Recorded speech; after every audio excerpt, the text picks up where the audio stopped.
Bien, muy bienvenidos a la segunda parte del capítulo 7. Ayer dejamos, ¿no es cierto?, con la profecía de la estatua, su paralelo de la profecía de las bestias que están apareciendo en el capítulo 7. Sumamos ahora las fechas para que sepamos cuándo fueron ocurriendo o cuándo fue el tiempo de dominio de cada una de estas potencias y nos metemos entonces ahora en la siguiente parte de este capítulo para centrarnos especialmente en algo más cercano y que nos afecta más a nosotros, ¿no? El Imperio Romano fue el que más tiempo duró, fueron más de 600 años de dominio sobre el mundo civilizado. Durante este tiempo donde el imperio gobernó realmente con mano de hierro, como cuenta la profecía, fue justamente el tiempo en el que Jesús nació. Qué interesante, ¿no? En la época quizás más dura o más difícil fue el momento cuando Jesús estuvo entre nosotros. Y bien, ustedes saben, te voy a contar un poco de historia que después les pido a ustedes que la chequeen, ¿no es cierto? Después de que Jesús se fue, la iglesia cristiana tuvo un impacto en el mundo de ese tiempo impresionante. Fueron por el mundo predicando el Evangelio y fue tan fuerte lo que ellos hicieron que obligó al enemigo, a Satanás, a buscar de alguna manera neutralizar este avance y entonces utilizó al imperio romano, que era quien tenía la autoridad y el poder, para exterminar al cristianismo. Aquí ocurre todo esto que ustedes han conocido del circo romano y todas estas historias de persecuciones a los cristianos, donde el cristiano debía elegir entre mantener su fe en el Dios invisible y si lo hacía, estaba condenado a perder su vida en el circo romano. Y esto funcionó durante bastante tiempo, pero algo falló en el plan de Satanás. Y lo que falló fue que el pueblo de Dios era tan fiel a Dios que aunque le tocara perder la vida por su fe, ellos no la traicionaban. Y al momento de perder su vida ocurría algo que simplemente se puede definir como un milagro.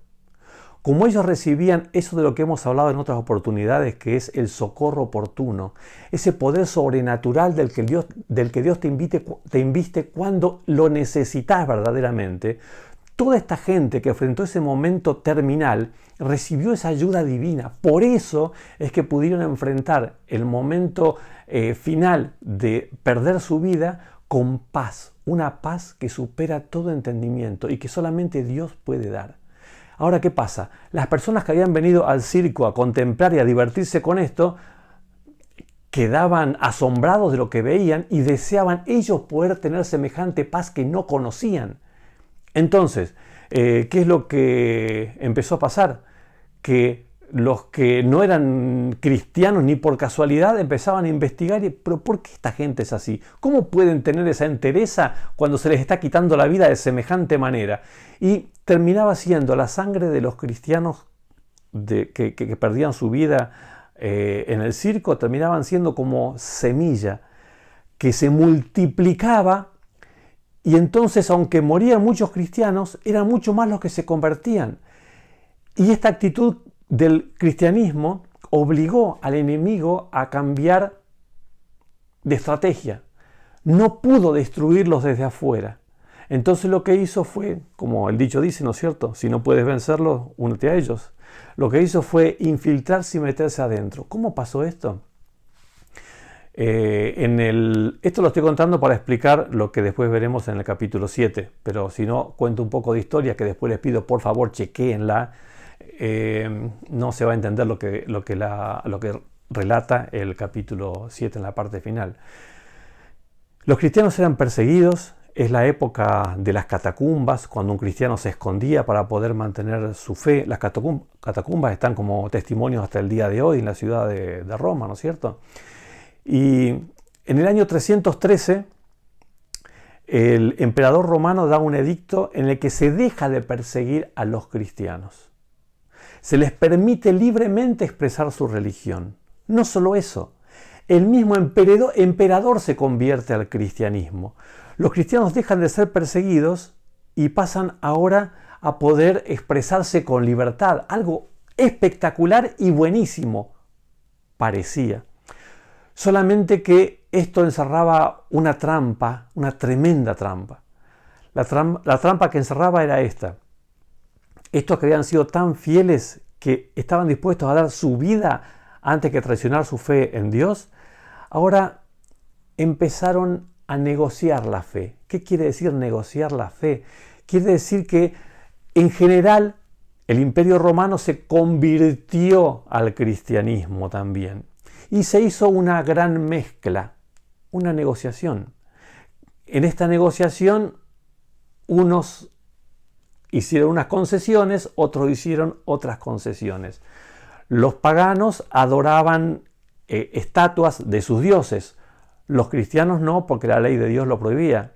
Entonces, ¿qué es lo que pasó a hacerse? Fue, en vez de adorar otros dioses, se hicieron estatuas, aunque estaban prohibidas por Dios, se hicieron estatuas de santos, por ejemplo, estatua de San Pedro, de la Virgen María, de Juan, estatuas de gente muy importante. Se hicieron esas estatuas y ahora, en vez de adorarse a los otros dioses, se adoraba a los santos hombres y mujeres de Dios. Otra negociación que se hizo fue con respecto al día de adoración, porque todos los paganos adoraban en domingo, que era el venerable día del sol, así lo llamaban, ¿no es cierto? Y los cristianos adoraban en sábado, como el mandamiento indica, pero a su vez también, valorando lo que fue la resurrección de Cristo, se respetaba y apreciaba mucho el día domingo, por supuesto. Entonces, la negociación consistió en que todos adoren juntos en domingo. Y el sábado fue perdiendo su presencia y eficiencia hasta que finalmente se cambió y eliminó directamente. Entonces, quien fue tomando cada vez más autoridad, por increíble que parezca, fue el cristianismo. El cristianismo fue quien sucedió al imperio romano de los Césares. Ahora es la Roma cristiana la que empieza a asumir y a tener cada vez más autoridad. Y en el año 538 ocurre lo que la profecía nos dice. Vieron que habla de un cuerno pequeño que crece, que es justamente el cristianismo. Un cuerno pequeño que crece y derriba a 3 de los otros reinos, ¿no es cierto? 3 de los otros cuernos, reyes. La historia nos cuenta que en el año 538 fue derribado el tercero de esos 3, que son los reinos que le hacían oposición al obispo de Roma, al cristianismo. Y entonces, a partir del año 538, la iglesia tuvo libertad para poder avanzar y ejercer su influencia de dominio, a pesar de que era un liderazgo religioso más que nada, pero era el que tenía la autoridad también para dictar la parte política en todos los reinos de Europa. Esta historia que estoy contando así en tan pocas palabras es muy conocida y se puede encontrar en cualquier libro de historia, ¿no? El predominio del obispo de Roma sobre todas las naciones europeas, particularmente desde el año 538 hasta el año 1798. Durante ese periodo de predominio del cristianismo con esa autoridad y poder temporal, además de espiritual, ¿qué pasó en el año 1798? Bueno, Napoleón, a través de su general, el general Berthier, entra al Vaticano y se lleva cautivo al obispo que está en ese momento en ejercicio, se lo lleva en cautividad donde muere. Y ahí, digamos que Roma o el Vaticano pierde su autoridad temporal. Pero durante esos 1260 años, ¿qué es lo que ocurre? Bueno, la Biblia lo describe más o menos así. Dice, leo el versículo 21, dice: veía yo que este cuerno hacía guerra contra los santos y los vencía.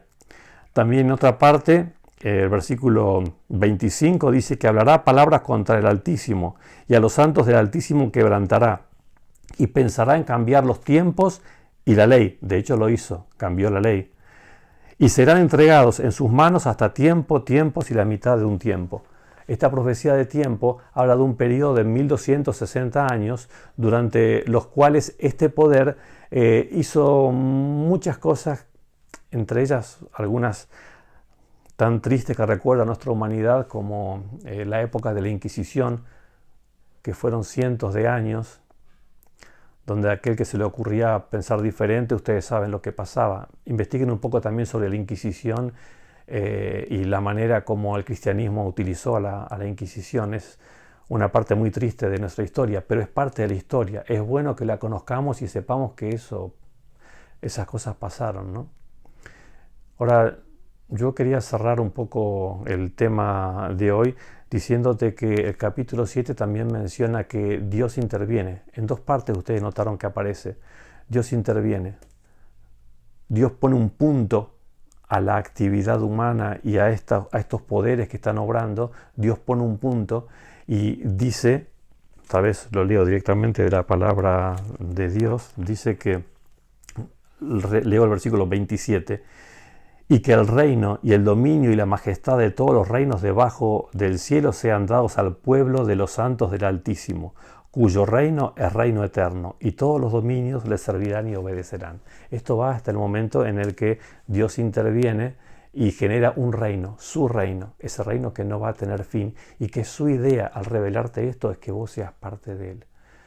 Mientras quedes pensando en todo lo que hoy estuvimos viendo juntos, yo quiero decirte dos cosas con respecto a la ley de Dios, que es quizás uno de los temas más cuestionados en este estudio, ¿no? Lo primero que quería contarte es que todas las Biblias dicen lo mismo. Si vos lees lo que dice el libro de Éxodo, el capítulo 20, encontrarás la ley de Dios. No importa la Biblia de qué religión estés leyendo, todas dicen lo mismo. Pero yo quería leerte algo muy importante con respecto a la ley de Dios, que está en el capítulo 31 de Éxodo, donde dice en el versículo 18. Y dio a Moisés, cuando acabó de hablar con él en el monte Sinaí, es Dios el que está diciendo esto, ¿no? Dio 2 tablas del testimonio, tablas de piedra, escúchame bien, escritas con el dedo de Dios.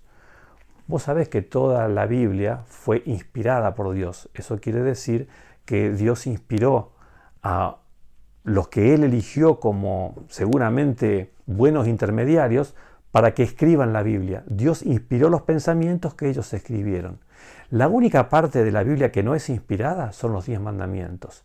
Y no es inspirada porque Dios no delegó la responsabilidad de escribir esa ley a ningún hombre, sino que Él mismo con su dedo lo escribió, como para marcar o resaltar la importancia de esas palabras, la importancia que esas palabras tienen para Dios. Porque la ley es eterna, como el carácter de Dios es eterno. Y un último detalle te sumo, que es la manera como Jesús habló acerca de la ley, acerca de la posibilidad de modificarla y de cambiarla, ¿no? Dice en Mateo capítulo 5, versículo 17, no penséis que he venido a abolir la ley de los profetas. No he venido a abolir, sino a cumplir. Porque de cierto os digo, que antes que pasen el cielo y la tierra, ni una jota, ni una tilde de la ley dejará de ser hasta que todo se haya cumplido. Según la palabra de Dios, mientras el cielo y la tierra existan, la ley de Dios se mantiene vigente, intacta. Entonces, acá quiero cerrar con este pensamiento y este desafío. Empezamos orando antes de ver este video y quiero invitarte a que puedas orar también después de que termine. Básicamente vas a estar enfrentando esta decisión. ¿Quién es la referencia en la que vas a confiar? ¿Vas a confiar en lo que la palabra de Dios reveló, lo que Dios reveló en su palabra y escribió con su dedo? ¿O preferís seguir lo que la mayoría de los cristianos hacen? Porque saben que, por extraño que parezca, la cristiandad en general, prácticamente toda la cristiandad, no toda, pero la grandísima mayoría, elige tomar como referencia los mandamientos de hombres, de